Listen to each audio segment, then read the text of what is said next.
It's been raining quite a lot overnight, and I'm still in my dressing gown. I'm just pottering about. But you can see I've started to paint the fireplace. Got all my clothes hanging up there drying because the way that I do things is quite mad at times, I know, but I do get things done. And I lit the fire and then I started to paint the fires around.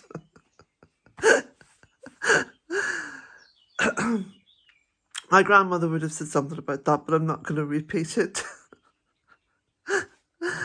But anyway, I lit the fire because I came back from the laundry yesterday with a huge sack of wet clothes, and because the dryers were all occupied, and I thought, well, I'll just come back and dry them at home. So that's just some of the drying on there. I mean, everything will get dried, so that'll be okay. And I won't be lighting the fire again today. I'm going to be pulling out this chest of drawers and getting the entire first coat on there. And then I've started, I don't know if you can tell from looking at the mosaic mirror, but I've started to paint in between all the broken mirror pieces. So to give that a bit of a freshen up. It's not too difficult to do, you just kind of paint and never mind the mirror, you just paint it, and then you take a cloth, I had the blue cloth, and then I wiped all the little mirror bits clean, leaving the paint in the in-between bits. So, yeah, I'm looking forward actually to seeing this completed because I think it's going to give the room a real fresh look. But I've got to say, it is beautifully, beautifully fresh morning. It's just gorgeous. It's cloudy and everything, and I know there's going to be more rain, but the birds seem to be very, very happy because I think with all this rain, it's softened the ground. It's made foraging for them easier and quicker. And the bees are all out because they've obviously had a slow start to the morning with the rain. And you can see some of these beautiful big bumblebees and wild bees, and they're all over the Pieris. Let me just see if I can get it closer. Oh, one's buzzing around me. I don't know why it's buzzing around me. It's gone off now. Probably just came to say hello. Oh, there's a bird singing very close to me.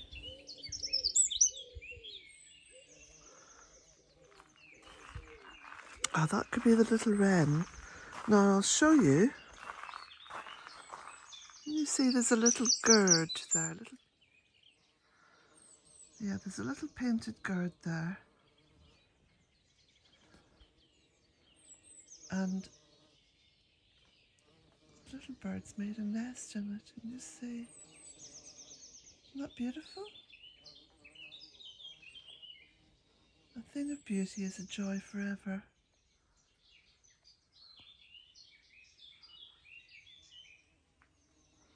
So it was probably just singing out really loud just to let me know I was too close. So I'll come back a little bit. I've got potatoes on the half barrel. They've already been planted. Do you know, I don't really wait for them to chit that much. As long as they just begin to show, that's usually when I put them in. So I'm doing it in a very kind of a lazy bed way this year. Just topping up all the, well, I think I do that every year, don't I? I do the kind of lazy bed, my version of the lazy bed, which is an Irish way of planting potatoes, an old Irish way of planting potatoes. But the way that I do it, I just sort of pop them in, and then I just keep topping up with more and more compost until it reaches the top of the container, and then just let them get on with it.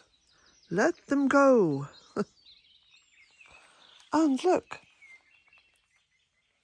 the first section is ready to cut, and I haven't even finished it off yet. I haven't finished off the other section at the end.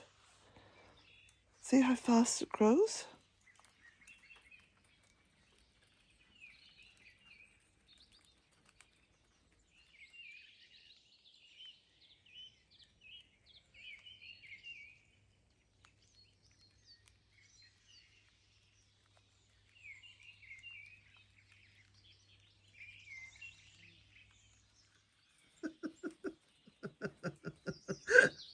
I'm sat here having my coffee, reading some of the comments.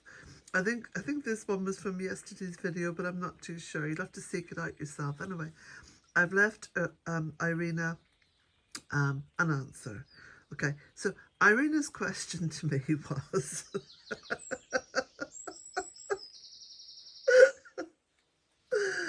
thank you, Irina. You've brought a smile to my old sad old chops this morning. Irina's question, and I'm just paraphrasing now, okay? You can read it for yourself. Basically, I love your videos, but I mean, I have to trawl through them to find the stuff that interests me. Can you not make playlists? Can you not come up with a few playlists and categorize your videos? You know, this video is about the woodland. This video is about planting. This video is about the cottage.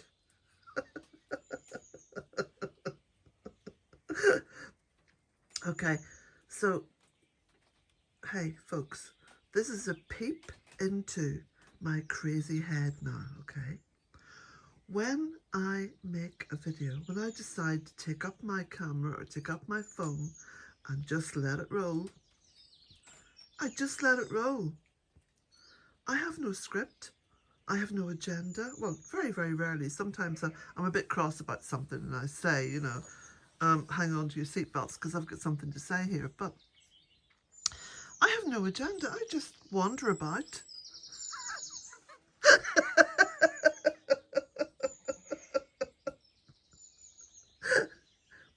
I just wander about. And the stuff that I look at is the stuff that I let you look at. Because I'm looking at something, I'm thinking, oh yeah, look at that. Okay, switch on the camera. Share this. This is all I'm doing. I'm just sharing. I'm just sharing my little world here, my little world of Beelton the Cottage. I'm happily, generously, and without malice aforethought, my lord, as I'd say in court, just sharing, okay? That's all I'm doing. If that leads me into cooking something, or baking something, or going for a walk in through the woodland, or sowing some seeds, or planting something, hey, I don't know. I mean, I didn't plan it. It just happened. Okay, I best go and finish drinking my coffee.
So my brother Hugh That's Hugh O'Neill of Tyrone.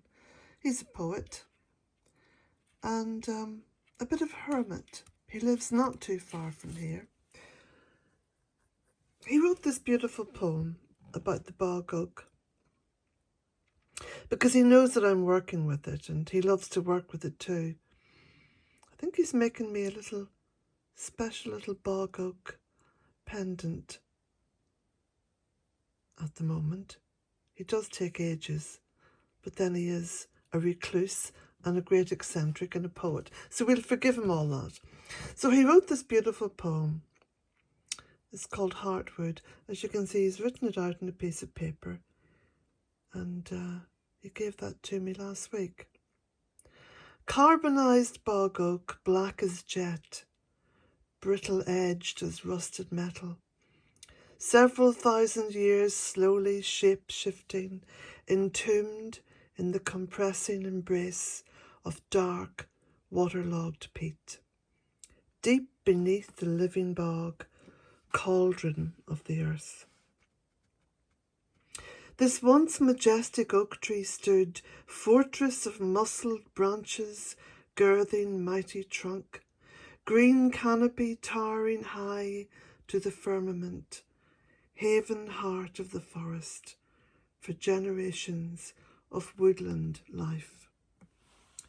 Then the wolves, the wild boar, and forest are gone. Deep down in the bog, the oak stump transforms, till slain slicing turf strikes the adamant heart, and petrified wood prized up from the dark. The phoenix arises, the bog oak's reborn, yet still in its heartwood keeps all it had known.